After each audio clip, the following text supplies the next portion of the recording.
जैसे जैसे समय बदल रहा है उसी तरह युद्ध करने के तौर तरीके भी तेजी से बदल रहे हैं और अब काफी नए नए हथियार आ चुके हैं जो ऐसी टेक्नोलॉजी से लैस हैं जिनके बारे में आज से 30-40 साल पहले सोच पाना भी बिल्कुल मुश्किल था। अब इसी तरह के हथियार हैं अनमैन्ड एरियल व्हीकल्स, जो किसी भी युद्ध का रुख अकेले ही पलटने की काबिलियत रखते हैं। और ये चीज पूरी दुनिया ने देखी कुछ महीनों पहले हुए अर्मेनिया और अजरबैजान के युद्ध में, जहां पर अजरबैजान ने इजराइल और टर्किश ड्रोन्स के दम पर अर्मेनिया की सेना की कमर ही तोड़ दी थी और उसके अंदर घुसकर उसकी कई तोपें, टैंकों और आर्म्ड व्हीकल्स को आंख झपकते ही उड़ा दिया था। दोनों देशों के बीच इस स्मॉल स्केल वॉर को देखने के बाद रशिया से लेकर चाइना और ब्रिटेन समेत दुनिया के कई देशों ने अपने अपने indigenous unmanned aerial vehicle program को फास्ट ट्रैक मोड पर डाल दिया था, जिनमें से एक देश भारत भी है। लेकिन जब तक इंडिजीनियस यानी स्वदेशी आर्म ड्रोन्स पूरी तरह डेवलप नहीं हो जाते तब तक तो भारतीय सेना को इसकी कमी किसी भी तरह पूरी करनी थी। इसीलिए भारतीय सरकार ने इस तरह के ड्रोन्स अमेरिका से खरीदने का फैसला किया है और बहुत ही जल्द लगभग 30 के करीब अमेरिकी प्रीडेटर बी ड्रोन्स के लिए अमेरिका और भारत के बीच एक कॉन्ट्रैक्ट साइन होने वाला है,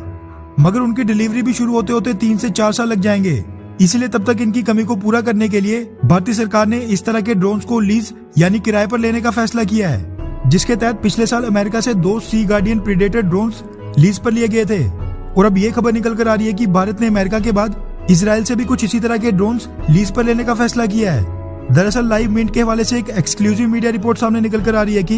इंडियन आर्मी ने चाइना से लगती 3400 किलोमीटर की सीमा की रक्षा और उस पर नजर बनाए रखने के लिए इजराइल के साथ 4 Heron TP unmanned aerial vehicles lease पर लेने का एग्रीमेंट साइन किया है, जिसकी लागत $200 मिलियन यानी करीब 1450 करोड़ रुपए होगी। हीरोन टीपी ड्रोन्स की टेक्निकल स्पेसिफिकेशन की बात करें तो ये ड्रोन 45,000 फीट की ऊंचाई पर लगातार 50 घंटों तक उड़ान भरने में सक्षम है।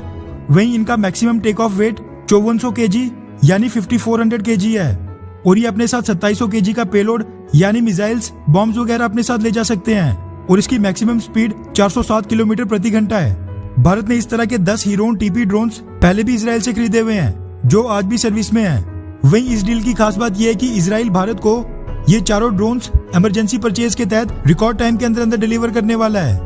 और वो भी इंडियन स्पेसिफाइड चेंजेस के साथ। रिपोर्ट्स के मुताबिक भारत और इजराइल के बीच ये एग्रीमेंट मिड जनवरी में साइन हुआ था, लेकिन मीडिया में ये रिपोर्ट्स काफी लेट आई और ठीक ऐसा ही हुआ था जब भारतीय नेवी ने अमेरिका से 2 सी गार्डियन ड्रोन्स लीज पर लिए थे। उनकी खबर भी मीडिया में भारत को डिलीवरी के बाद ही सामने आई थी। वहीं हीरोन टीपी ड्रोन्स की डिलीवरी की बात करें तो इजराइल एरोस्पेस इंडस्ट्री को इंडियन आर्मी को इन सभी ड्रोन्स की डिलीवरी इसी साल अगस्त और दिसंबर के बीच में करनी है। टेन्योर की बात करें तो इंडियन आर्मी ने ये ड्रोन्स अगले 3 साल के लिए लीज पर लिए हैं। आपको बता दूं कि चाइना के साथ LAC पर तनाव को देखते हुए भारतीय सरकार ने भारतीय सेना के तीनों अंगों आर्मी, एयरफोर्स और नेवी को इमरजेंसी प्रोक्योरमेंट के तहत कुछ हथियार खरीदने या फिर लीज पर लेने का अधिकार दिया था और ये डील भी उसी के अंतर्गत हुई है। खैर, 2 कट्टर दुश्मन इजराइल और ईरान दोनों ही भारत के दोस्त हैं, लेकिन आप इन दोनों में से किसको सपोर्ट करते हैं, ईरान या फिर इजराइल को? नीचे कमेंट करके अपनी राय जरूर बताएं।